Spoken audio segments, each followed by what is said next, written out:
ओम शांति। कैसे हैं सभी? आनंद में?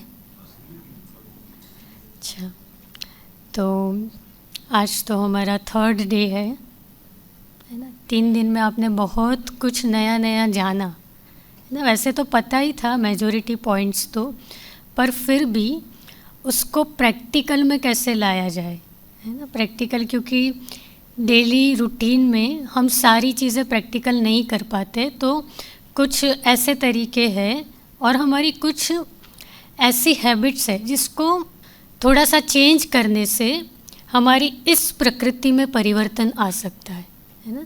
तो आज हम देखेंगे कि हमारी कौन सी ऐसी हैबिट्स है जिसकी वजह से हमारी पाचन कमज़ोर होती है, और पाचन कमज़ोर होने की वजह से हमारी इम्यूनिटी कमज़ोर होती है, और इम्यूनिटी कमज़ोर होने की वजह से रोग आते हैं, है ना। तो सारा ही आपस में हमारी बॉडी में जो भी ऑर्गन्स है आपस में कनेक्टेड है। तो कौन सी ऐसी हैबिट्स है जो हमारी पाचन को कमज़ोर करती है, उसके पहले जानते हैं कि हमारी ये प्रकृति की रचना, है ना, प्रकृति माँ द्वारा हुई है ना। प्रकृति के 5 तत्वों के द्वारा हुई है।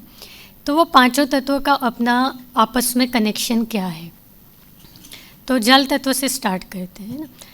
तो आपसे एक छोटा सा क्वेश्चन पूछूंगी कि जल तत्व हमारे शरीर में कितना है? 70 to 80%। अच्छा, वेरी गुड। अच्छा, जल तत्व कहाँ कहाँ पे है? ब्लड में, है ना। टोटल बॉडी में तो है ही है। हाँ, ब्लड में 80 to 90%, है ना, अप्रोक्स है, वेरी कर सकता है पर्सन टू पर्सन। तो जल तत्व एक ब्लड में है 80 to 90%। फिर और कहाँ पे है? ओके, ब्रेन में। हाँ है, हाँ, वेरी गुड। अच्छा, देखो, वैसे हमारा बॉडी 70 to 80% जल तत्व से बना है। तो कहीं पे भी जल है, नाम तत्व है, पर नाम उसके अलग अलग हो सकते हैं। जैसे कि आँखों में है ना, जब आंसू आते हैं तो पानी निकलता है ना। तो आँखों में है, पर आँखों की जो स्मूथ मूवमेंट हो रही है ना, आसानी से हम दाएं बाएं, है ना, लेफ़्ट राइट अपर ऊपर नीचे देख सकते हैं। तो वो पॉसिबल क्यों है? क्योंकि वहाँ पे कोई फ्लूइड है ना, वहाँ पे फ्लूइड है, माना हमारी भाषा में कहेंगे कि वहाँ पे जल तत्व है। तो उसकी स्मूथ मूवमेंट हो रही है जल तत्व की वजह से। फिर है हमारे मुख में, है ना, जब हम चबाते हैं, है ना, तो चबाते हैं तो चबाने में क्या मिक्स होता है? सलाइवा। तो सलाइवा में भी जल तत्व है, भले उसका नाम सलाइवा है, साइंटिफिकली हमने अलग अलग नाम दिए हुए हैं। तो नाम भले सलाइवा है, पर वहाँ पे भी जल तत्व है। क्या बोलते हैं? लाला जल। अच्छा, लाड़ रस बोलते हैं हमारे यहाँ पे, लाला जल बोलते हैं। ओके, कुछ नया भी जानने को मिला। तो वहाँ पे भी जल तत्व है। फिर और कहाँ पे? हमारे जो भी जॉइंट्स हैं, चाहे नी जॉइंट है, चाहे एल्बो जॉइंट है, चाहे कोई भी उंगलियों के जॉइंट है, या फिर शोल्डर जॉइंट है, कोई भी जॉइंट है, वहाँ पे भी जल तत्व है ना। अनुभव में आता है ना, कई बार होता है कि कोई कहता है, कोई डॉक्टर अगर कहते हैं कि सूख गया है ना, मतलब कि वहाँ पे जल तत्व की कमी है, कोलेस्ट्रॉल बढ़ गया है, माना गाढ़ा हो गया है ब्लड, तो वहाँ पे जल तत्व की कमी है। चलो, साइंस के हिसाब से हर एक रोग का नाम अलग हो सकता है ना, पर कमी या इम्बैलेंस 5 तत्वों में से कोई भी तत्व का हो सकता है। माना बैलेंस है तो हम निरोगी है, और इम्बैलेंस है तो हम रोगी है ना। हमारी सिंपल सी भाषा में अगर कहें तो कोई भी तत्व, प्रकृति के 5 तत्वों में से अगर कोई भी तत्व इम्बैलेंस हुआ पड़ा है तो वहाँ पे रोग है ना। तो और कहाँ पे है? जॉइंट्स में है। जॉइंट्स में चाहे तो उसका नाम है साइनोवियल फ्लूइड, है ना, हमारे हर एक जॉइंट में साइनोवियल फ्लूइड है। फिर आँखों के आसपास है इंट्राऑक्यूलर फ्लूइड।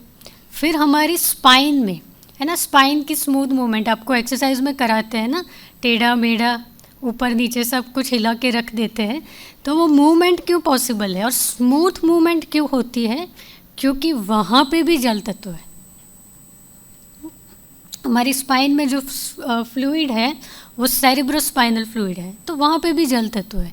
तो हमारे शरीर में सिर्फ और सिर्फ, चलो सब कुछ ठीक है, पर जल तत्व ऊपर नीचे हुआ तो कहाँ कहाँ पे प्रॉब्लम आ सकती है? तो मेजॉरिटी पूरे ही बॉडी में है ना, डाइजेशन से लेकर के मूवमेंट तक, हर एक ऑर्गन तक ऊपर नीचे है ना इम्बैलेंस होगा तो तकलीफ़ें आएंगी।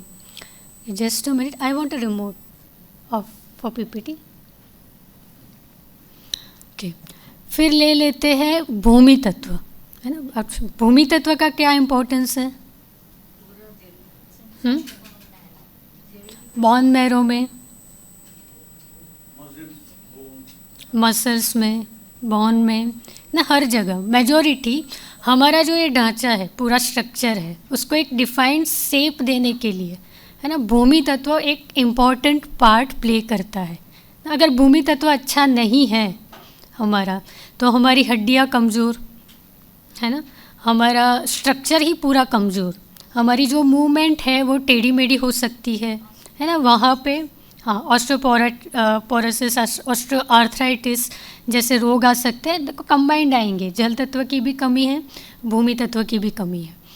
तो मैं ना कहने का भावार्थ है कि हर एक तत्व का अपना इम्पोर्टेंस है। तो भूमि तत्व क्या करता है? भूमि तत्व इम्यूनिटी प्रोवाइड, मतलब इम्यूनिटी को मेंटेन करके रखता है ना। भूमि तत्व है माना वो हमारी इम्यूनिटी को अच्छे से अच्छा बनाए रखेगा, है ना। फिर क्या करता है? टेम्परेचर मेंटेन करता है, शरीर का जो तापमान, जो टेम्परेचर है उसको बैलेंस में रखने का काम करता है। फिर कोई बताएगा? और आप कहाँ कहाँ पे यूज़ भूमि माना? हाँ, सब जो हम विजिबल अभी देख रहे हैं वो मेजॉरिटी भूमि तत्व में आता है। यस, है ना, इट्स लाइक मिक्सचर है। जल तत्व भी वहाँ पे है, पर वहाँ पे कंबाइंडली काम करता है। ओके, तो भूमि तत्व का बहुत अपना एक इम्पोर्टेंस है। और वैसे देखा जाए तो हमारे शास्त्रों में जो भी हमारे देवी देवता थे, राम लक्ष्मण से लेकर के श्री कृष्ण जो भी है देवी देवता है, उनका भूमि तत्व से जुड़ाव बताया है। वनवास में गए श्री राम, तब वो भूमि पर ही सोए 14 वर्ष, है ना। 14 साल उन्होंने भूमि पर सो करके बिताए, तब जा कर के इतने शक्तिशाली रावण के सामने विजयी पाई है। चलो आपके एक क्या कहते हैं उसको, हिम्मत बढ़ाने के लिए, पर फिर भी कनेक्शन तो है ना, कनेक्शन तो है ना। शास्त्रों में से क्या सीख लेनी है? पुराने ज़माने में भूमि पे ही सोते थे, है ना। और रिसेंटली भी देखा जाए कुछ सालों के पहले, तो राणा प्रताप का भी एक एग्जांपल है कि वो भी जब तक मुझे उतना हिस्ट्री तो नहीं याद है, पर फिर भी किसी को हराया नहीं, राइट, तब तक वो भूमि पर सोए। तो मतलब भूमि पर सोने का इम्पोर्टेंस क्या है कि वो हमारी पाचन को पावरफुल बनाएगा। डायरेक्टली हम जिस तत्व से बने उस तत्व के साथ संपर्क बना रहे हैं, है ना, तो वो डायरेक्ट कनेक्शन हो गया। और वैसे भी जो गद्दे पे सोते हैं और बहुत सॉफ्ट होता है, तो वो हमारी जो अलाइनमेंट है, जो हमारा पोस्चर है, उसको बिगाड़ता है ना। ब्लड सर्कुलेशन इवनली डिस्ट्रीब्यूट नहीं होने देता है। तो जितना हो सके, भले आप ऐसा तो नहीं है कि नीचे ही सो जाना है, पर कभी आपको प्रैक्टिकल करने का मिले, है ना, या फिर प्रैक्टिकल तो कर सकते हैं, 1 आध घंटा सो करके देखना कि नीचे कैसा अनुभव हो रहा है ना। सो तो पाएंगे, पर सो करके उठने में सपोर्ट लेने की आवश्यकता पड़ जाती। तो ये इम्पोर्टेंस है कि जब भूमि से जुड़ाव है ना, तो हम इंडिपेंडेंट बन जाते हैं। हाँ, कुछ डालिए आप, ऐसा ज़रूरी नहीं कि डायरेक्टली सो जाए। हाँ, कुछ पतला सा, कुछ हाँ, कुछ भी डालिए। ओके, तो भूमि तत्व का अपना एक इम्पोर्टेंस, वो टेम्परेचर मेंटेन रखता है। देखो, प्रकृति जिसने हमारी रचना की, तो उसके पास सारे इलाज है कि हमें हेल्दी कैसे रखा जाए, है ना। पर वो तो हम जाने अनजाने में, हमें नहीं पता है ना, कौन सी हमारी ऐसी हैबिट्स है जो हमें रोगी बना रही है, हमें नहीं पता है। तो प्रकृति के साथ जुड़ेंगे तो वो रोगों को भी, है ना, निकालेंगे। पर पहले उसके लिए जुड़ना तो पड़ेगा। अभी घरों में अभी टाइल्स लगे हैं ना, कोई बात नहीं, टाइल्स ही तो है ना।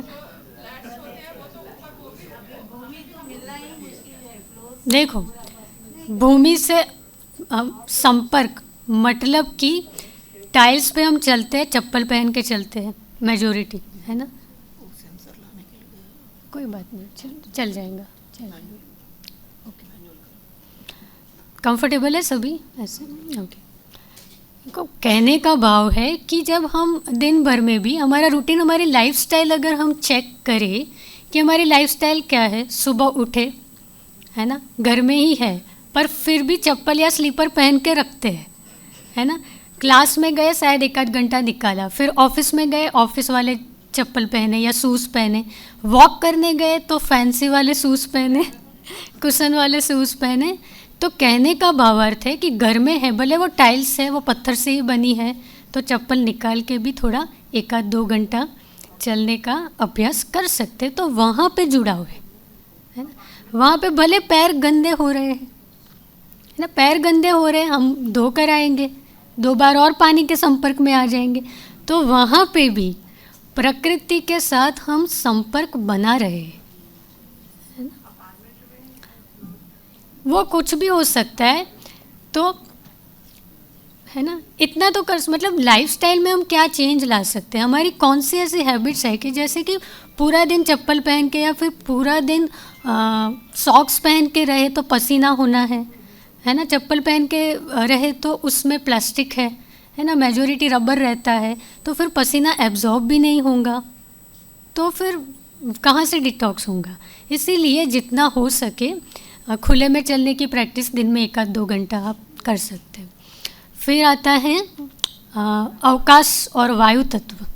अच्छा, शरीर में वायु तत्व, अवकाश तत्व कहाँ कहाँ पे है, क्लास में आ गया है ना, एक लंग्स में है ना। फिर वैसे देखा जाए तो कान में जहाँ पे पोलाण है ना, वहाँ पे वायु है। पोलाण माना अवकाश, माना खाली जगह, तो जहाँ पे खाली जगह है वहाँ पे वायु है। तो कान में है, नाक में है, मुख में है, इवन हमारे पेट में है ना, लंग्स में है मेजोरिटी, है ना। और जो भी हमारी सामान्य क्रियाएं हैं, हमें लगता है कि मैं अभी बोल रही हूँ, आप सुन रहे हैं, है ना, बहुत रूटीन वाली क्रिया है, सामान्य है, तो मेरा बोलना, आपका सुनना पॉसिबल क्यों हो रहा है, अवकाश, वायु तत्व की वजह से, है ना। अवकाश ही नहीं होता, है ना, वायु ही नहीं होता, तो ये सारी सामान्य लगने वाली क्रिया भी बहुत डिफ़िकल्ट होती है ना। तो मतलब नहीं दिख रहा है हमें, इन आँखों से हम वायु तत्व को नहीं देख पा रहे हैं, पर वो कितना इम्पोर्टेंट पार्ट प्ले करता है ना। तो इक्वल इम्पोर्टेंस है, और वायु की इम्बैलेंस होने की वजह से 80 से ज़्यादा बीमारियां हमारे शास्त्रों में, आयुर्वेद में बताई गई है, तो इसको भी हम नज़रअंदाज नहीं कर सकते। तो वायु तत्व का भी अपना एक इम्पोर्टेंस है, भूमि तत्व का भी अपना एक इम्पोर्टेंस है, और हाँ, आकाश तत्व है, अग्नि तत्व है, जो भी है, आसपास वातावरण में हम जो भी प्रकृति को देख रहे हैं, अनुभव कर रहे हैं, तो प्रकृति अपने आप में बैलेंस में है। प्रकृति बैलेंस में कैसे?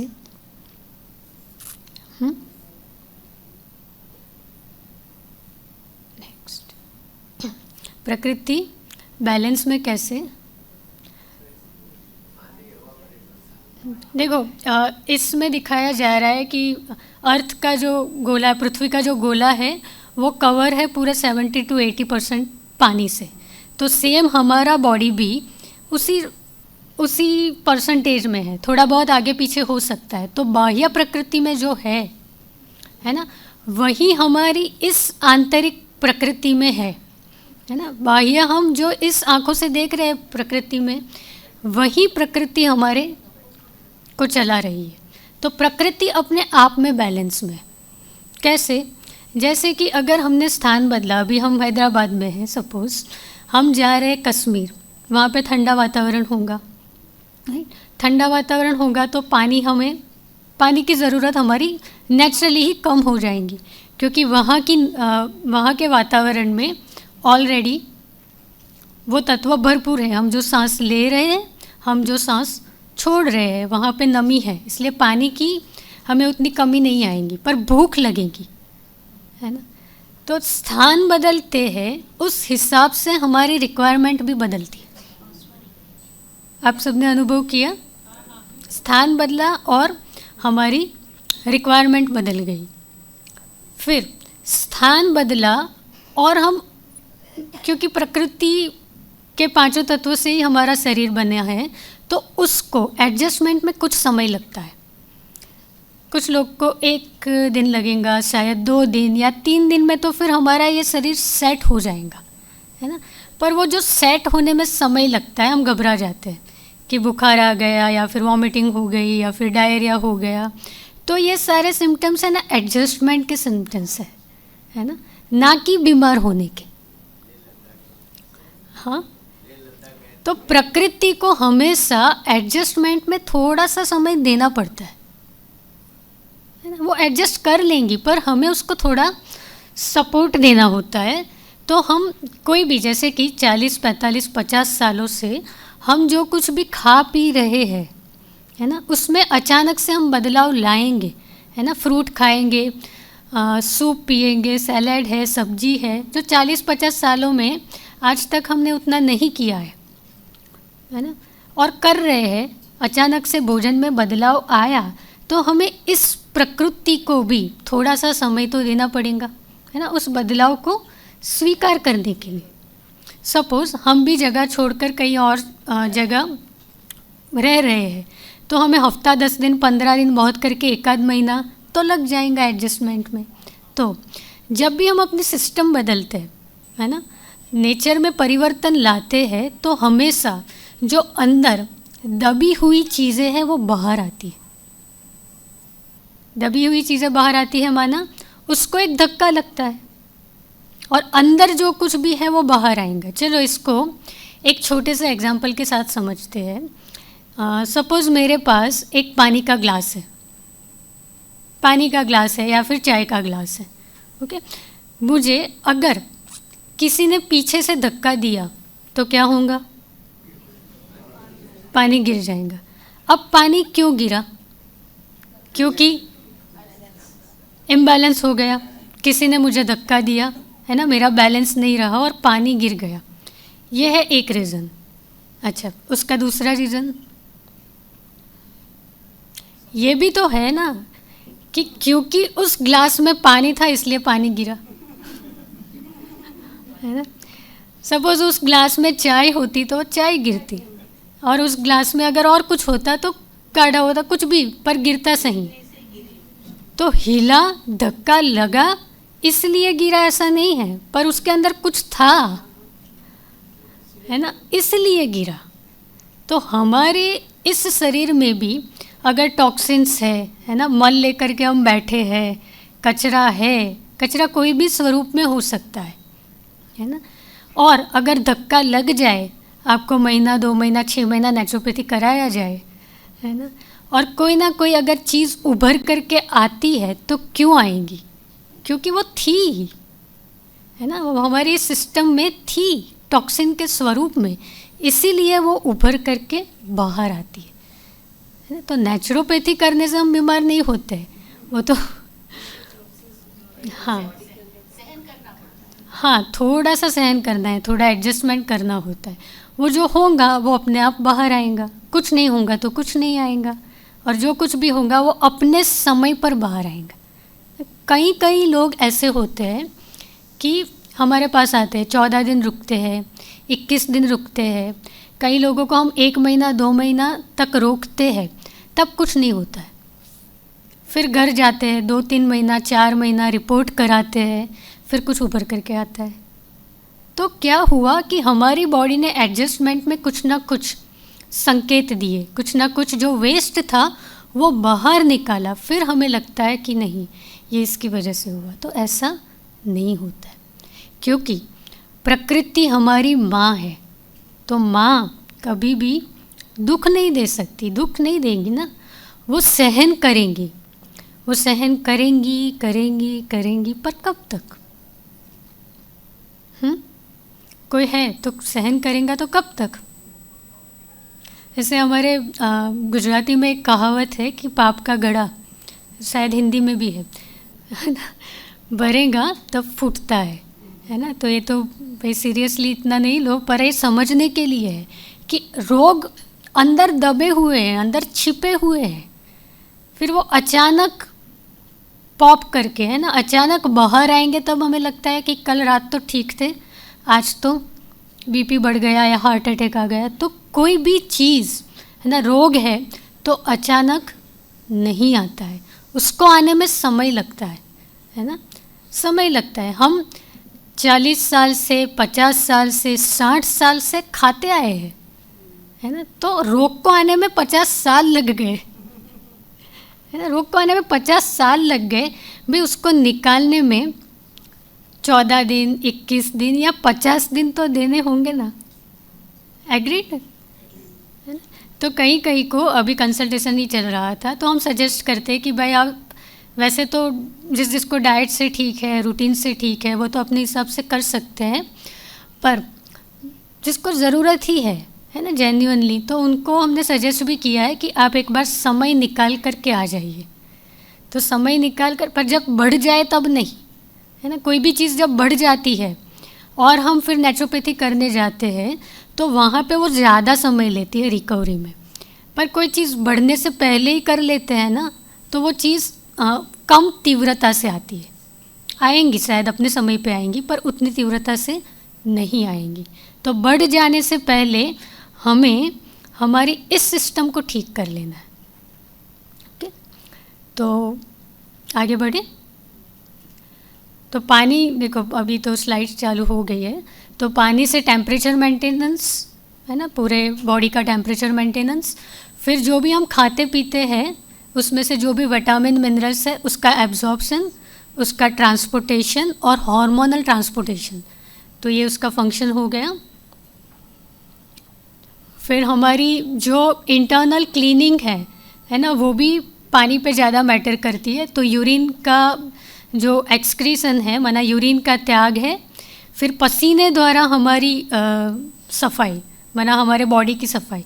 जब भी हम ज़्यादा गर्मी में जाते हैं या ज़्यादा धूप में जाते हैं या फिर हार्ड वर्क करते हैं तो हल्का सा पसीना होता है, तो इट्स अ गुड साइन, है ना। पसीना होना अच्छी बात है, पर पसीने में से स्मेल आना अच्छी बात नहीं है। स्मेल क्यों आई? क्योंकि अंदर बहुत सारे टॉक्सिन्स हैं।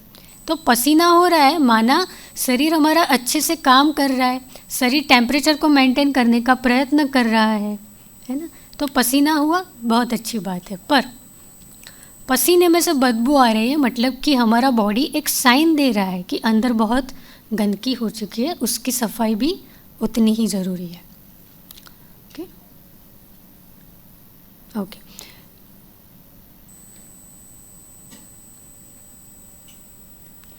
फिर प्रकृति के पास रिफाइंड एंड हीलिंग पावर है। अच्छा, सभी समझते हैं रिफाइंड माना क्या कहते हैं उसको, प्यूरिफाई करना, एंड हीलिंग पावर माना जो भी गड़बड़ी हुई है उसको वापस अपने ओरिजिनल फॉर्म में लाना। देखो, बाह्य प्रकृति के पास तो वो एनर्जी है ही है। चलो इसको हम छोटे से एग्जाम्पल के साथ समझते हैं। प्रकृति के पास रिफाइनिंग पावर है। देखो, प्रकृति का ही एग्जाम्पल लेंगे, जैसे कि इवेपरेशन, बाष्पीभवन, है ना। जब बारिश आती है तो बारिश का पानी कितना प्योर होता है ना। वो पानी का यूज़ एक मेडिसिनल पर्पज़ में भी यूज़ करते हैं, खाना पकाने में भी यूज़ करते हैं, और उस पानी से अगर स्नान भी करते हैं, है ना, तो बॉडी में कई जगह जलन है या फिर ईचिंग है, वो भी कम हो जाती है। और बारिश के पानी में नहाने से तो जो एक ड्रॉप्स उसके आते हैं, है ना, तो वो एक एक्यूप्रेशर का काम करते हैं, टप टप टप टप करते, जो नेचुरली आते हैं, तो वैसे ही हमारी थेरेपी कर देते हैं।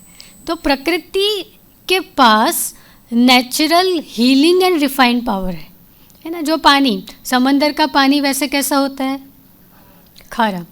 और वही पानी इवेपरेट होकर के जब बादल बनते हैं तो वो पानी शुद्ध हो जाता है। तो प्रकृति अपने आप में रिफाइंड करती है ना। प्रकृति अपने आप में, चलो इसका और एक एग्जांपल ले लेते हैं कि वैसे तो कोकोनट ट्री, नारियल के झाड़ होते हैं समंदर के किनारे या नदी के किनारे मेजोरिटी, है ना। समंदर का पानी खारा, और वो पानी है ना कितना मीठा है ना, और मीठा और पोषण करने वाला। वो सिर्फ पानी पानी नहीं है, पर वो पानी पीते हैं तो वो पोषण भी देता है ना। बीमार व्यक्ति को भी वो खड़ा कर सकता है, उसमें इतना पावर है। तो प्रकृति के पास रिफाइंडिंग पावर है। तो प्रकृति अपने आप में बहुत निर्दोष है। निर्दोष माना उसका साइड इफ़ेक्ट नहीं हो सकता है। साइड इफ़ेक्ट कब होगा? जब हमारी इस प्रकृति में दोष होगा तब, है ना। कई लोगों को आलू खा कर के गैस हो रहे हैं, कई लोगों को केला खाने के बाद सर्दी हो रही है। तो क्यों सबको नहीं हो रहा है और किसी किसी को हो रहा है? क्योंकि इस प्रकृति में दोष है। माँ में कभी दोष हो सकता है? नहीं हो सकता है। तो समझने की ये बात है कि जब हम नेचुरल चीज़ों की तरफ बढ़ते हैं, कनेक्शन बढ़ाते हैं, तो शुरुआत में हमें उसको एक्सेप्ट करने में हमारी इस प्रकृति को उस प्रकृति के साथ तालमेल बिठाने में समय लग सकता है ना, पर वो एडजस्ट कर लेंगी। इसीलिए ये एक धीमी गति की जो शुरुआत है, धीमे होंगी, पर ये रिज़ल्ट लाइफ लॉन्ग देंगी, है ना। 12 दिन, 15 दिन, एक आध महीने के बाद तो आपको रिज़ल्ट, किसी किसी को 2 दिन, किसी किसी को 4 दिन में रिज़ल्ट मिलने की शुरुआत हो जाती है, किसी को महीना भी लग जाता है, पर रिज़ल्ट ज़रूर देंगे। आपको सिर्फ पकड़ के रखना है, कनेक्शन बिठा कर के रखना है, तालमेल बिठा कर के रखना है ना। तो बाह्य प्रकृति में जो है मेजॉरिटी हमारी इस प्रकृति में भी है, और हम रोगी क्यों हैं? क्योंकि यहाँ पे इम्बैलेंस है। पशु पक्षी में इम्बैलेंस है? नहीं है। क्यों?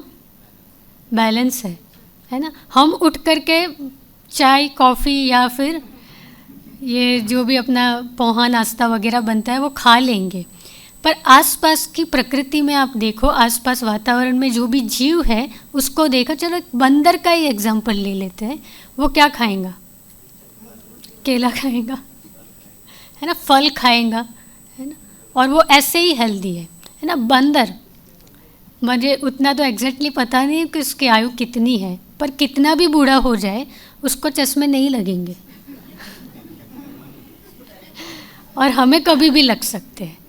तो समझने का मतलब कहने का भाव है कि वो प्रकृति के साथ जुड़े हुए हैं, और कहीं ना कहीं हम कनेक्शन को छोड़ रहे हैं, इसलिए हम रोगी हैं, है ना।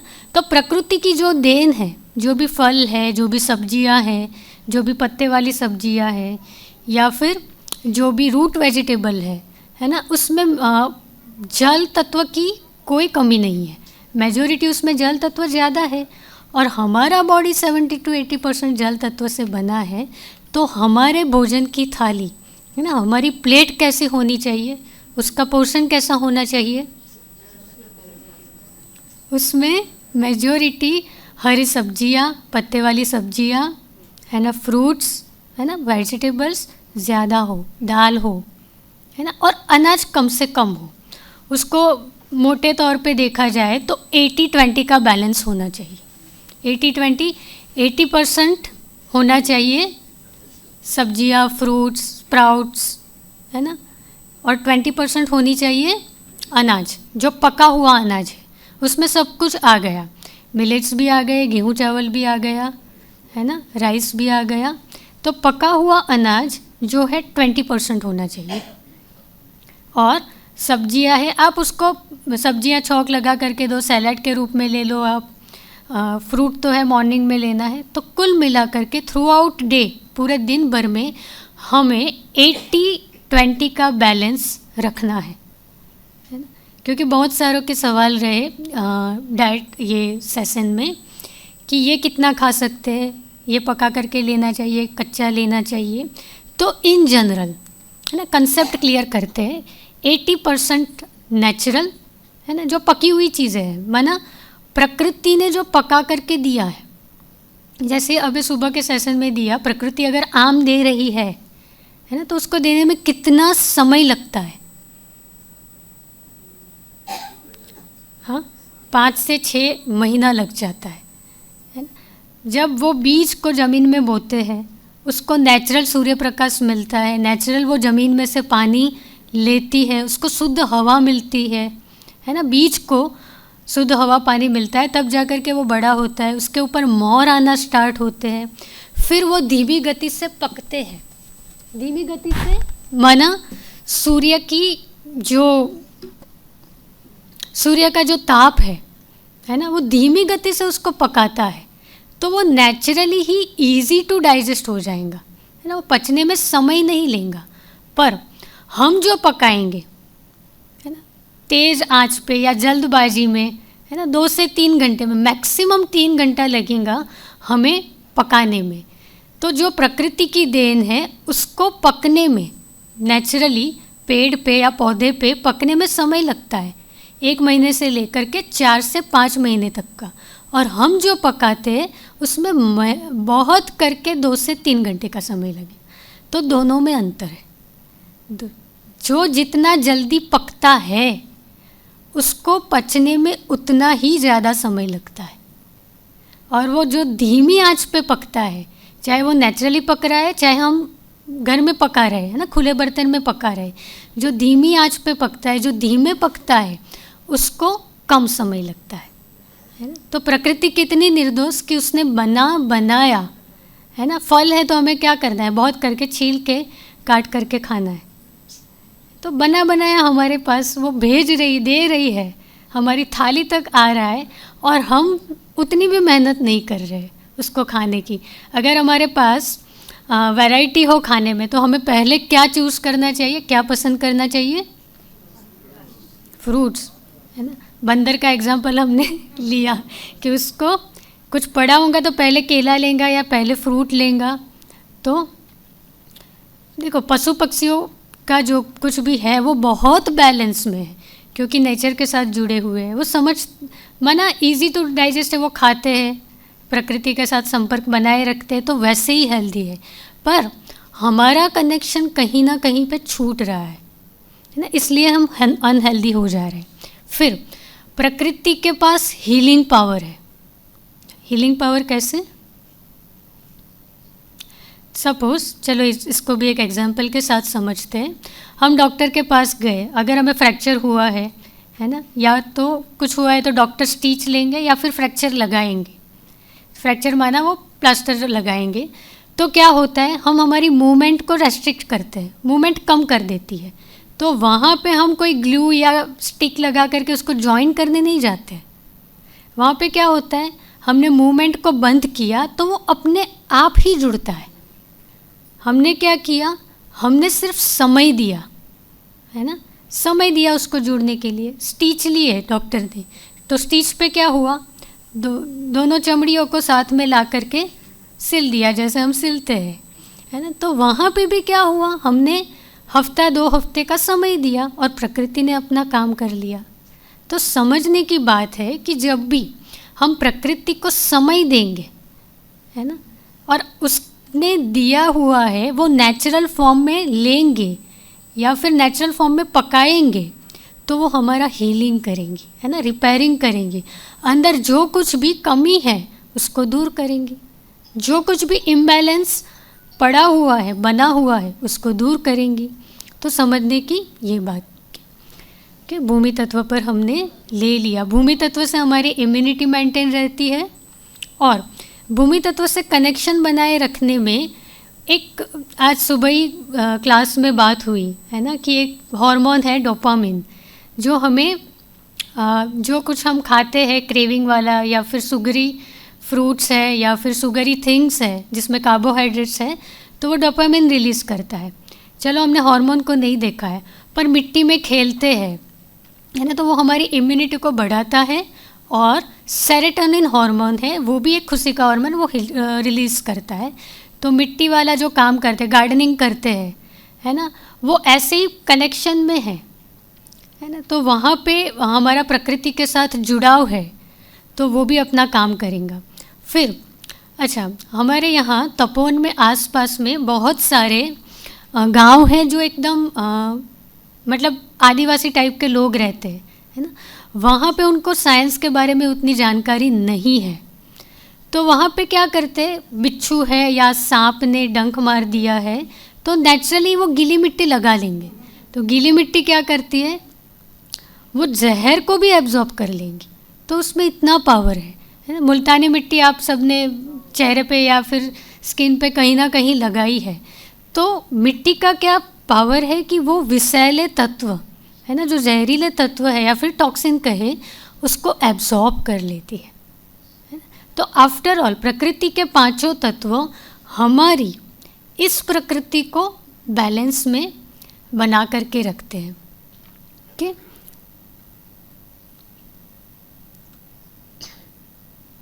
ओके, अभी आगे देखेंगे हमारी डाइजेस्टिव सिस्टम को कि हमारा पाचन कैसे काम करता है ना। वैसे पाचन की शुरुआत कहाँ से होती है? फ्रॉम द माउथ, मुख से शुरुआत हो जाती है और एक्सक्रीट माना मल त्याग से उसका अंत होता है। तो पाचन में हमारे बहुत सारे ऑर्गन जुड़े हुए हैं। पहले तो मुख में सलाइवा, है ना। सलाइवा का काम क्या होता है? सलाइवा के अंदर जो लाड़ रस, आपने क्या बोला? लालाजल। उसके अंदर बहुत सारे पाचक रस रहते हैं, भले नाम उसके अलग अलग हो सकते हैं, है ना। ट्रिप्सिन है, काइमोट्रिप्सिन है, लाइसोजाइम है, बहुत अलग अलग प्रकार के नाम हैं, पर हम उसको पाचक रस के नाम से जानेंगे। तो जो भी पाचक रस है उसमें एंटी बैक्टीरियल, एंटी फंगल, है ना, वो प्रॉपर्टी रहती है। माना बाहर से अगर कोई भी जीवाणु या कीटाणु जो जहरीले है ना, विषाणु कीटाणु कहेंगे या फिर बैक्टीरिया कहेंगे, वो अगर हमारे भोजन में आ जाते हैं तो सलाइवा क्या करेंगे, जब हम अच्छे से चबाएंगे तो सलाइवा में जो एंजाइम्स है वो उसको मारेंगे, है ना। तो वो जीवाणु कीटाणु हमारे पेट तक नहीं पहुंचेंगे, है ना। फिर वो भोजन बढ़ता है अन्न नली के द्वारा पेट में। हमने चबाया, जो भी अच्छे से रस किया, फिर वो भोजन जाता है अन्न नली में। यहाँ पे ईसोफेगस लिखा है, तो ईसोफेगस माना अन्न नली। तो अन्न नली के द्वारा, फूड पाइप कह सकते हैं, फूड पाइप के द्वारा वो हमारे पेट में गया, है ना। अभी पेट में जाएगा उसके पहले वहाँ पे एक होता है वाल्व, है ना, हाँ, LES कहते हैं, लोअर इसोफेगस स्फिंक्टर। तो वो LES जब खुलता है तो भोजन हमारे पेट में जाता है। वो बंद होगा, खुलेगा, बंद होगा, खुलेगा, बंद होगा, है ना। जब अन्न नली पूरी होती है और पेट स्टार्ट होता है, उसके बीच में LES लोअर इसोफेग वाल्व के नाम है, अलग अलग हो सकते हैं। तो वहाँ पे एक वाल्व है, वो खुलता है, भोजन अंदर जाता है। ओके, फिर वो भोजन जाता है पेट से, वहाँ पे उसका मंथन होता है। मंथन माना परिभ्रमण और मिक्सिंग होता है। मिक्सिंग होगा, वहाँ पे ऑलरेडी पाचक रस है ना, पाचक रस है। पाचक रस के साथ हमने जो कुछ भी खाया पिया वो मिक्स होगा, है ना, वहाँ पे मिक्स होगा। फिर वो भोजन आगे बढ़ेगा, छोटी आंत और बड़ी आंत, और बहुत सारे एब्जॉर्प्शन और जो भी वेस्ट बना है उसका एक्सक्रीशन होगा। तो ये रास्ता कितना लंबा है।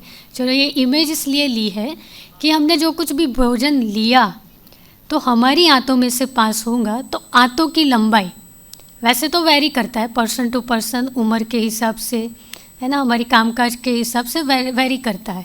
पर फिर भी छोटी आंत है, उसकी जो लेंथ है वो कितनी है, किसी को अगर पता है तो, है ना, इट्स अराउंड 4 to 5 मीटर्स। माना कितना हो गया, 12 से 15 फीट हो गया, है ना, 12 से 15 फीट। माना हमने जो कुछ भी भोजन लिया है उसको 12-15 फीट ट्रैवल करना है ना। फिर आती है बड़ी आंत, उसकी भी लंबाई है तकरीबन ऐसे देखा जाए तो वैरी करता है, पर 2 से 2 मीटर के आसपास हम कह सकते हैं। तो जो कुछ भी हमने भोजन लिया है उसको ओवरऑल मिला करके, है ना, 15 से 20 फीट 20 फीट तक का रास्ता ट्रैवल करना है। इसीलिए चाहे हम फ्रूट ले रहे हैं, चाहे हम अनाज ले रहे हैं, कोई भी चीज़ है, चाहे पचने में इजी भी है तो भी वो इतना समय, इतना लंबा रास्ता तय करेंगी तो उसको कम से कम 2 से 3 घंटा, या फिर पकाया हुआ लिया है तो 8 से 10 घंटा भी लग सकता है ना। इंटरेस्टिंग ना।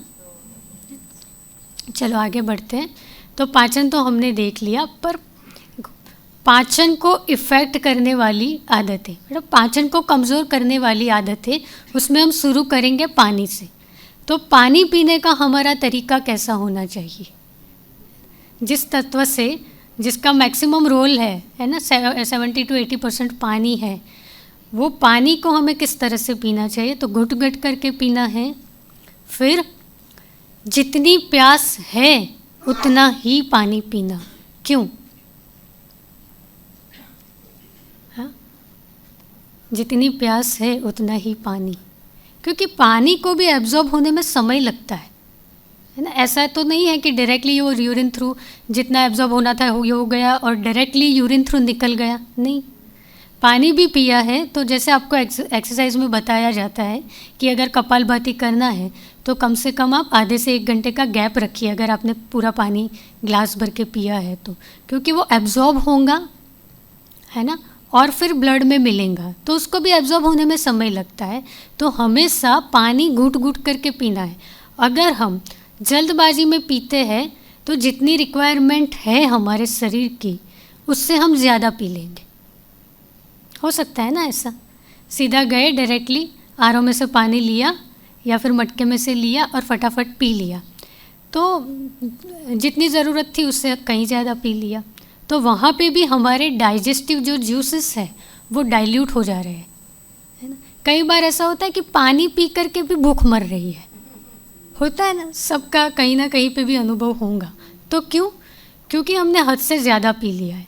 वो जो पाचक रस थे वो पानी के मिल जाने से वो डाइल्यूट हो गए, फिर भूख मर जाती है।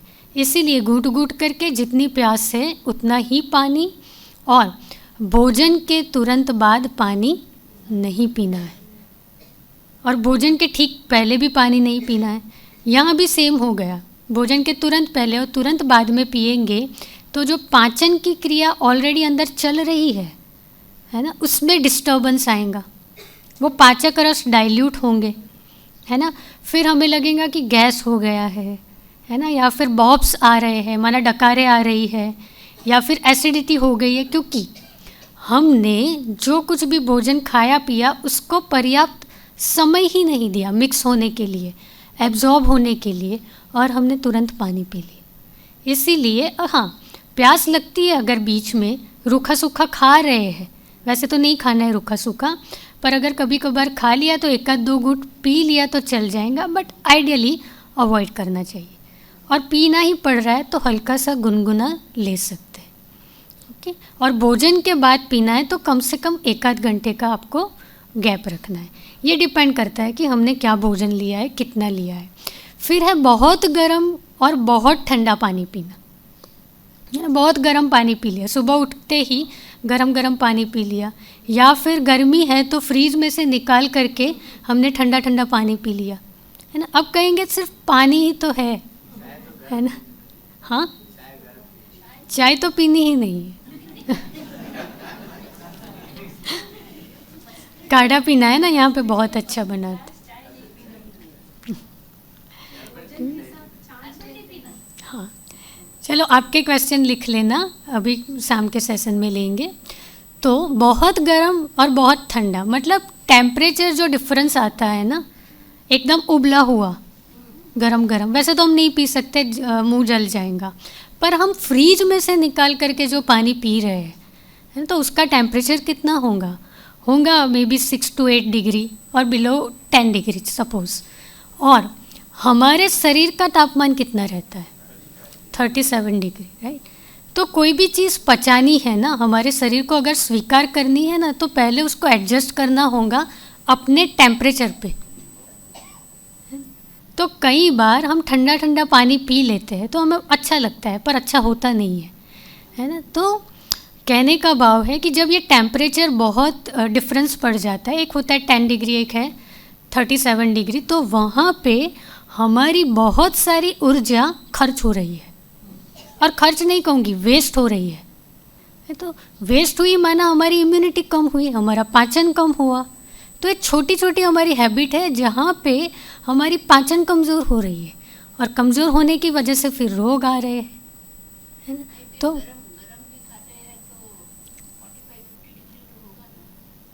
कितना डिग्री है उतना नहीं, पर जितना ये तापमान है, देखो गरम खाते हैं तो ठीक है, गुनगुना हमने रोटी खाई, दाल खाई, ठीक है, तो वो तो हमारी पाचन अग्नि को बढ़ाएगा। पर गर्म पानी पियेंगे तो डेफिनेटली मुंह जल जाएगा, है ना। गर्म चाय पी लेंगे तो मुंह जलेगा। तो ऐसी गर्म चीज़ों में नहीं जाना है।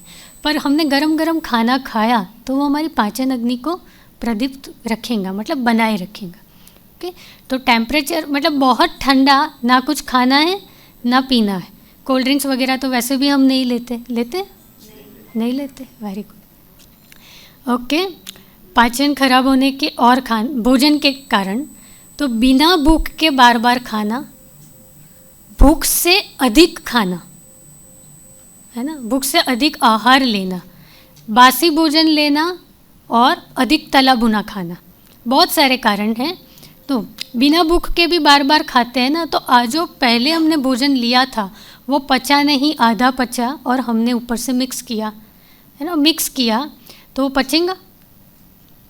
हम पकी हुई चीज़ को और नहीं पकाते हैं, है ना। हमने अगर कुकर में दाल चढ़ाई है या फिर चावल चढ़ाए हैं, तो फिर बीच में से एक आध सीटी लग गई, बाद में हम और चावल डालेंगे? नहीं डालेंगे, सिंपल सी बात है, क्योंकि वो पकेंगे ही नहीं। तो हमने आधा भोजन किया, कुछ खाया, 2 घंटे के बाद और कुछ खा लिया, एक आध घंटे के बाद और कुछ खा लिया, तो वो हमारी पाचन को कमज़ोर बनाएगा, है ना। तो वो भी नहीं करना है। फिर कम चबाना या जल्दबाजी में खाना, जब हम कम चबाते, है ना, कहीं जाना है, फटाफट करके हमने खा लिया, तो पाचन, जैसे हमने शुरू में सुना, है ना, पाचन की शुरुआत मुख से होती है, और हमारे सलाइवा में बहुत सारे डाइजेस्टिव एंजाइम्स है ना। तो कुछ पोषक तत्व है डायरेक्टली हमारी सलाइवा में घुल करके, मिल करके हमारे हर एक ऑर्गन तक पहुंचते हैं। पाचन की शुरुआत मुख से हुई, माना जो भी न्यूट्रिएंट्स थे या फिर विटामिन कहो, उसके एब्जॉर्प्शन की शुरुआत तो मुख से ही हो गई। पर जब हम कम चबाते हैं, है ना, तो वो फूड पार्टिकल है, जो भोजन है अच्छे से टूटता नहीं है, उसके अंदर अच्छे से रस मिक्स नहीं होते हैं, तो उसका काम फिर हमारी आंतों का बढ़ जाता है। तो इससे तो अच्छा है कि चबा चबा करके, भले थोड़ा सा समय देना पड़ रहा है ना। समय देना माना ये है समय का इन्वेस्टमेंट, है ना। चबाना 5 से 10 मिनट ज़्यादा लग सकती है, पर ये वेस्ट नहीं है, ये है हमारे समय का इन्वेस्टमेंट। तो इसमें इन्वेस्टमेंट करेंगे ना, तो भविष्य में आने वाली काफ़ी बीमारियों से बच सकते हैं। हमारी सलाइवा बहुत पावरफुल है। चलो इसको एक एग्जांपल के साथ समझते हैं कि एलोपैथी में एक मेडिसिन आती है छोटी सी, सॉर्बिट्रेट, पता है। हार्ट के पेशेंट को जब इमीडिएटली प्रिवेंट करना होता है तब डॉक्टर देते हैं, और उसको जीभ के नीचे रखाते हैं। अब जीभ के नीचे रखाने से इमीडिएटली कुछ सेकंड्स के अंदर वो अपना काम स्टार्ट कर देती है, और वो हार्ट अटैक तक भी प्रिवेंट कर सकती है। हार्ट अटैक जैसे डिसीज़ माना वेग को रोक सकती है। पर सलाइवा भी माना सॉर्बिट्रेट भी काम कब करेंगी? हाँ, जब हमारी सलाइवा में वो अच्छे से घुल मिल गई, है ना, अच्छे से वो मेल्ट हुई, जब हमारी लाड़ रस ने अच्छे से काम किया वहाँ पे, तब जाकर के भी दवाई ने काम किया। तो कहने का भाव है कि हमारी सलाइवा एक औषधि है ना। जब चबा चबा करके खाते हैं तो जो भी बैक्टीरिया वायरसेस जो वातावरण में से, जो भोजन में से हमारे पास आए हैं, अगर चलो पुराना भी हुआ है, वासी भी हो गया है, तो चबा करके खाएंगे तो कुछ हद तक उसका प्रभाव कम हो सकता है ना। पूरा तो कट नहीं हो सकता है, पर थोड़ा प्रभाव कम हो जाएगा।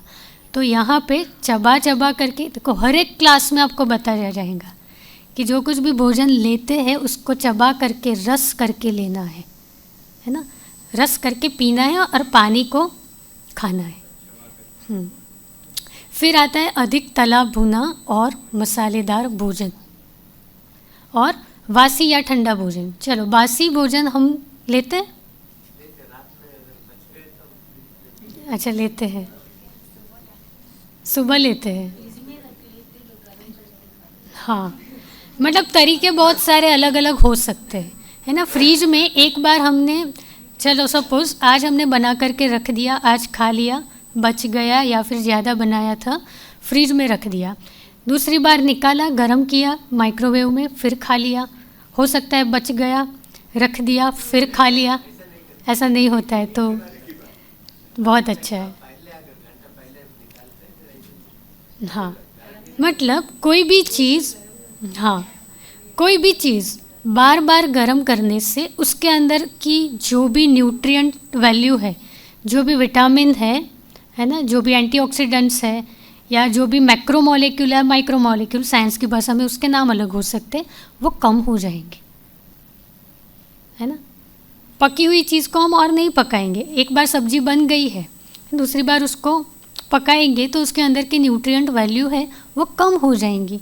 प्लस अगर वो लंबे समय तक पड़ा रहा तो उसके अंदर भी बहुत सारे जर्म्स पैदा हो जाएंगे, है ना। ये तो हम सभी मानते हैं ना।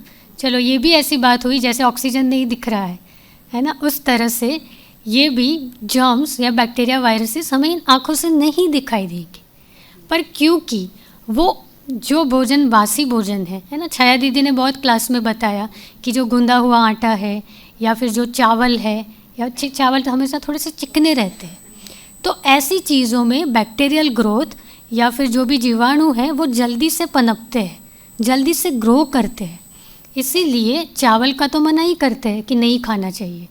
तो ऐसा भोजन अगर हम बार बार ले रहे हैं तो हम ऐसे बैक्टीरिया और वायरसेस को भी हम भोजन के साथ ले रहे हैं, है ना, जो कि चीज़ देखने में नहीं आती है, इसलिए हमें लगता है कि हमने बस कल का ही तो खाया है, पर कल के भोजन के साथ हमने क्या क्या खा लिया है ना, जो हार्मफुल बैक्टीरिया और वायरसेस थे।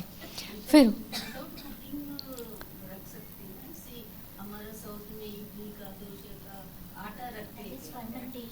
हाँ, फर्मेंटेशन 6-8 घंटा उसमें लगता है, वो एक बार आप बना करके ख़त्म कर दीजिए। ओके, तो आप ऐसा है तो क्वेश्चन लिख के रखना, है ना।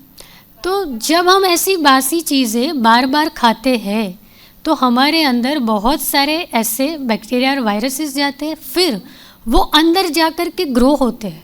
ग्रो होते माना, देखो संसार में हर एक जीव मनुष्य को छोड़ के अपने भोजन की तलाश में रहता है, चाहे वो चींटी है, चाहे वो हाथी है, चाहे वो मच्छर है, चाहे कोई बैक्टीरिया है, वायरस है, कोई भी जीव है, तो वो अपने भोजन की तलाश में रहता है। अब उसको जहाँ कहीं भी अपना भोजन मिलेगा वो वहाँ पे ग्रो होगा, मतलब वो वहाँ पे पनपेगा। तो सांसों के द्वारा भी वो जर्म्स हमारे अंदर जा रहे हैं, ओके, सांसों के द्वारा जा रहे हैं अंदर जा कर के। अगर वहाँ पे टॉक्सिन्स है, कचरा है, तो वो जर्म्स वहाँ पे ग्रो होंगे, और ग्रो होंगे तो हमें कहीं ना कहीं हमारी बॉडी में इन्फेक्शन लगेगा, है ना, पानी का भराव होगा, है ना, स्वेलिंग होगी। तो देखो देखने में नहीं आती है ये चीज़, पर ये हमें मोटे तौर पे अफेक्ट करती है। टीचर्स बहनें सभी नीचे हॉल में आएंगे। अभी कुलदीप दीदी जी आ गए हैं, बाकी सभी यहाँ ही बैठेंगे, सिर्फ सभी टीचर्स बहनें नीचे आ जाएंगे। ओके, कंटिन्यू करें। तो बासी भोजन भी नहीं लेना है। फिर एक होता है कि अपरिपक्व भोजन लेना या कच्चा भोजन लेना। अपरिपक्व माना फल फ्रूट सब्जियां सब कुछ हम ले रहे हैं पर कच्चा कच्चा ले रहे हैं, फल कच्चे ले रहे हैं, आम हमने कच्चा ले लिया या फिर केला हमने कच्चा ले लिया, है ना। तो प्रकृति ने अभी हमें दिया नहीं है पर हमने उससे ले लिया है। तो प्रकृति हमें कब देंगी, जब वो पक जाएगा, जब वो मीठा बन जाएगा, जब उसके अंदर रस भरपूर हो जाएंगे, तब हमें प्रकृति देंगी। पर समय से पहले हम अगर उससे लेंगे तो फिर वो हमारी पाचन को कमज़ोर करेगा, तो वो भी नहीं लेना है। फिर जब हम बार बार कच्चा भोजन लेते हैं, माना रोटी हमने आधी कच्ची पकाई है ना, चावल हमने आधे पकाए और ले लिया, तो नेचुरल ही है, पर अर्थपक्व भोजन कहा जाएगा, तो भी वो हमारी पाचन को कमज़ोर करेगा। देखो इसमें एक एग्जांपल दिया हुआ है कि नेचुरल शेप में अगर है ना, नेचुरल है एकदम ओरिजिनल, बिगड़ा हुआ नहीं है, तो वो नुकसान नहीं करेगा। पर प्रकृति भी बड़ी होशियार है ना, जब वो खाने लायक नहीं रहता है तो उसके अंदर कीड़े पैदा कर देती है, जर्म्स पैदा कर देती है, उसका कलर बदल जाता है ना, उसका टेक्सचर बदल जाता है, उसकी स्मेल बदल जाती है, तो प्रकृति उसको ख़राब कर देती है कि भाई बस अभी ये खाने लायक नहीं है। तो प्रकृति के पास कोई एक्सपायरी डेट नहीं है, हमें प्रकृति को अनुभव करना रहता है, देख करके, सूंघ करके, स्मेल करके, माना टच करके। तो प्रकृति अपने आप में साइलेंस में है। साइंस है तो वहाँ पे एक्सपायरी डेट है, हमने कुछ बनाया है तो वहाँ पे एक्सपायरी डेट लगती है, पर प्रकृति साइलेंस में है तो वहाँ पे एक्सपायरी डेट नहीं है। फिर ये नेचुरल ही चीज़ है, पर प्रकृति ने उसको अपना फॉर्म चेंज कर दिया है। जैसे कि आलू है, एक पिक्चर में आपको दिखाया गया है गाजर, तो दोनों ही नेचुरल है, पर लंबे समय तक अगर ये चीज़ें भी पड़ी रहती है तो ये चीज़ों में भी जर्मिनेट माना स्प्राउट हो जाते हैं। पर ऐसी चीज़ों में अगर स्प्राउट हो जाते हैं तो वो चीज़ फिर खाने लायक नहीं रहती है ना। आलू में से भी अगर आँखें निकल आए, है ना, स्प्राउट हो गया, मतलब उसके अंदर जो भी विटामिन मिनरल्स थे, जो भी न्यूट्रिएंट्स थे, उसने अपना फॉर्म बदल दिया है, इसीलिए उसका कलर बदल जाता है। कभी वो ग्रीनिश हो जाते हैं, कभी वो रेडिश हो जाते हैं, है ना। कलर बदल गया मतलब अंदर तो कुछ ना कुछ केमिकल चेंजेस आए, है ना। इसीलिए ऐसी चीज़ों का भी त्याग करना है। बहुत सारी ऐसी चीज़ें हो सकती है, जैसे कि हम मार्केट से बहुत सारी सब्जियां लेकर के आए, है ना, और सब्जियों को हमने फ्रीज़ में रखा, 2-4 दिन बाहर रखा या फ्रीज़ में रखा, तो एक समय ऐसा आएगा कि चलो लौकी का एग्जांपल लेते हैं कि चलो हमने लौकी ला करके फ्रीज़ में रख दी, तो कुछ समय के बाद वो श्रिंक हो जाएंगी, माना वो सिकुड़ जाएंगी, है ना, वो काली पड़ जाएंगी, उसकी स्किन काली पड़ जाएंगी, है ना। हो सकता है उसमें पानी भी छूट जाए, फिर हमें याद आया कि नहीं भाई लौकी तो पड़ी है, बनानी तो पड़ेंगी, है ना, तो फिर वो हम खाने के खातिर खा रहे हैं, उसमें से हमें उतने विटामिन मिनरल्स मिल ही नहीं रहे। तो हमें लगता है कि हमने तो नेचुरल खाया, हमने तो ड्राई फ्रूट्स खाए, हमने तो फ्रूट खाया, हमने तो लौकी की सब्जी खाई, पर हमने कब खाया, जब उसके अंदर पोषक तत्वों की कमी आ गई, है ना। तो माना बासी भोजन तो एक तो पकाया हुआ भी बासी हो गया और एक तो पड़ा पड़ा भी बासी हो गया, भले नेचुरल भी है ना। आलू है तो बहुत करके 15-20 दिन करके 1 महीना रहेंगे, फिर तो वो भी तो बासी होंगे ना, क्योंकि उसका भी प्रकृति के साथ का संपर्क तो छूट गया। तो समझने की ये बात है कि पकाया हुआ तो बासी नहीं खाना है, पर नेचुरली भी प्रकृति की जो देन है वो भी अगर बहुत समय तक पड़ी रहती है, वो अपना फॉर्म चेंज कर देती है, तो उसको भी नहीं खाना चाहिए। ओके, फिर थोड़े और कारण हैं पाचन को ख़राब करने वाले, जो कि इमोशंस से जुड़े हुए। एक तो होता है गुस्सा, आक्रोश, है ना, फिर है डर और है दुखद परिस्थिति। जब ऐसी परिस्थिति हम भोजन लेते हैं या भोजन करने के बाद गुस्सा करते, वैसे तो हम नहीं ही करते हैं, पर समझने के लिए सपोज़ एक एग्जांपल ले ले, डर में हम भोजन कर रहे हैं, तो उसका हमारी बॉडी के ऊपर क्या इफ़ेक्ट आएगा। डर का हमारे ऊपर क्या प्रभाव आता है। हार्ट बीट बढ़ जाते हैं, चेहरा फीका पड़ जाता है ना। डर एक ऐसा भाव है जो दिखाई तो नहीं देता है ना, कोई भी इमोशन से दिखाई नहीं देते हैं, पर उसका गहरा इम्पैक्ट हमारी बॉडी पे पड़ता है। हमें कोरोना के समय पे हमारा एक प्रैक्टिकल एग्जांपल है। कोरोना के समय पे एक वर्ड था कि कोरोना पॉजिटिव, है ना। उस समय पे ये बहुत नेगेटिव वर्ड था। तो कई पेशेंट आते थे। हमारी वैसे बेसिकली प्रैक्टिस एलोपैथी की रही, तो एलोपैथी में कई पेशेंट आते हैं रिपोर्ट लेकर के। जब तक उनको रिपोर्ट का नहीं मालूम होता है तब तक वो अच्छे खासे होते हैं, है ना, अच्छे खासे होते हैं। फिर जब हम सुनाते हैं कि भाई रिपोर्ट पॉजिटिव है ना, तो जिसकी मानसिक स्थिति ठीक है, जो अपने आप को संभाल पाते हैं, वो संभाल लेते हैं। पर जो थोड़े से हलचल में है ना, कईयों के तो आंसू निकल जाते हैं। फिर कईयों का अपने ऑर्गन्स पर कंट्रोल कम हो जाता है, तो कईयों का यूरिन पास हो जाता है। मतलब ये डर है, हुआ कुछ नहीं, हमने सुना सिर्फ कि रिपोर्ट आपकी पॉजिटिव है, तो सुनने से, डर के भाव में आने से हमारे ऑर्गन्स ने अपना कंट्रोल खो दिया, है ना। तो जब हमारे ऑर्गन्स डर के प्रभाव में आते हैं तो वो अपना फंक्शन, अपना काम अच्छी रीति नहीं कर पाते, है ना। तो डर कैसा भाव है, और कंटिन्यूस कोई डर में जी रहा है तो उसके मसल्स कमज़ोर होंगे, है ना, उसकी पाचन कमज़ोर होंगी, उसकी कार्य क्षमता कमज़ोर होंगी, है ना। ये हमने कई बार देखा है मूवी में या फिर सीरियल में कि कोई फ़ोन आया और फ़ोन में हमने कोई ऐसे समाचार सुन लिए जो हमें नहीं पसंद है ना। कोई ऐसी घटना हुई जो हमें नहीं पसंद है, हमने सुन लिया, तो क्या होगा, अपसेट हो जाएंगे, है ना। कुछ सोचने की हालत में नहीं रहेंगे, कोई डिसीज़न नहीं ले पाएंगे, है ना। और हमने तो बहुत ड्रामेटिक देखा है कि हाथ में अगर कुछ पकड़ा है, ट्रे या ग्लास या और कुछ, तो गिरा देते हैं।